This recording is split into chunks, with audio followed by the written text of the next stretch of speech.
So hi, my name is Vlaho, and today I'll talk about these two topics from the WWDC this year. First, I'll say something about optimizing I/O for performance and battery life. So when we talk about I/O, well, we kind of usually talk about local storage and networking. In order to optimize this, well, we have four things that we can do. First is reducing the I/O. Yeah, that's kind of obvious, right? But Apple suggests using bigger and fewer API calls rather than very occasional smaller ones. Also, Apple recommends using caching, and you can do that with their NSCache class. Next thing is adopting appropriate APIs. This means when you're storing something, that you should store it in core data. And also, Apple talks about asset catalogs. Now, in iOS 10, you can use compression in those asset catalogs.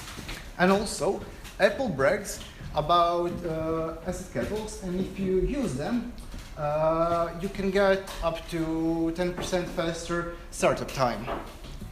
Testing and measuring. Well, when you think about testing and measuring, instruments kind of jump to your mind, right? Well, yeah, this is about instruments. You should use them. And also, you should try testing on older devices. You should try testing on porter networks. And if you kind of have an iPad application, you could try testing for the multitasking feature. Using the right thread. Well, here, we just want to avoid unresponsive UI. To do that, you need to use the appropriate quality of service API.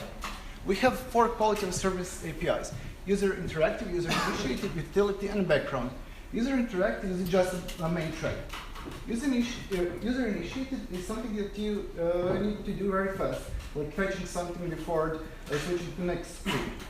Utility is more for long-running tasks that user is kind of involved in, like rendering a movie.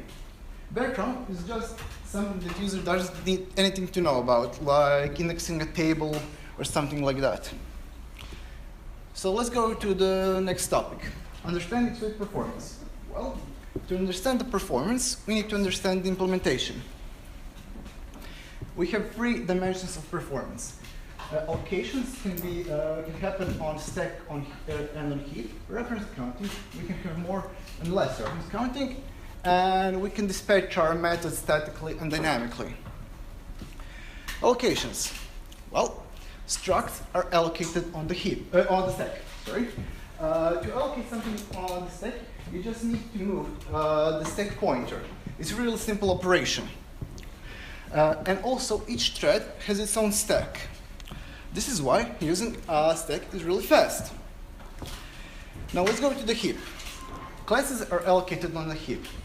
Also, some Swift structs are just kind of wrappers around an objects that are allocated on the heap. Usually strings, arrays, dictionaries, and things like that.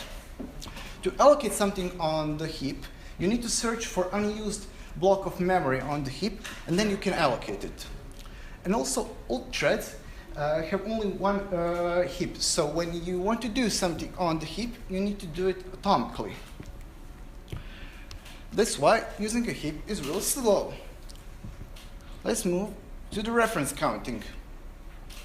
Well, if you're using Arc, you're using reference counting, right?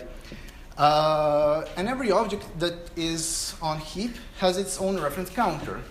Those reference counters are stored on the heap with those objects. That means that when you are updating a reference counter, you need to do it atomically as well.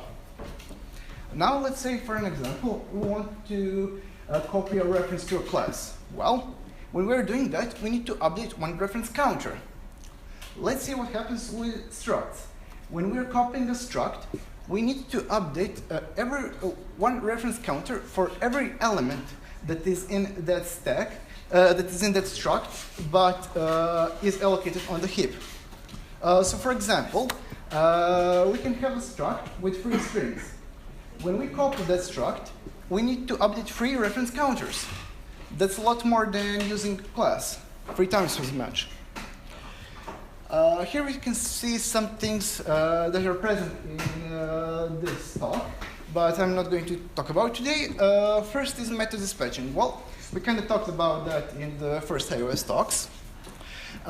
Next thing they talked about there was about protocol types and how method dispatching is done with protocols. And finally, about the generics and how you can use generics to speed up your code, because generics are also statically dispatched.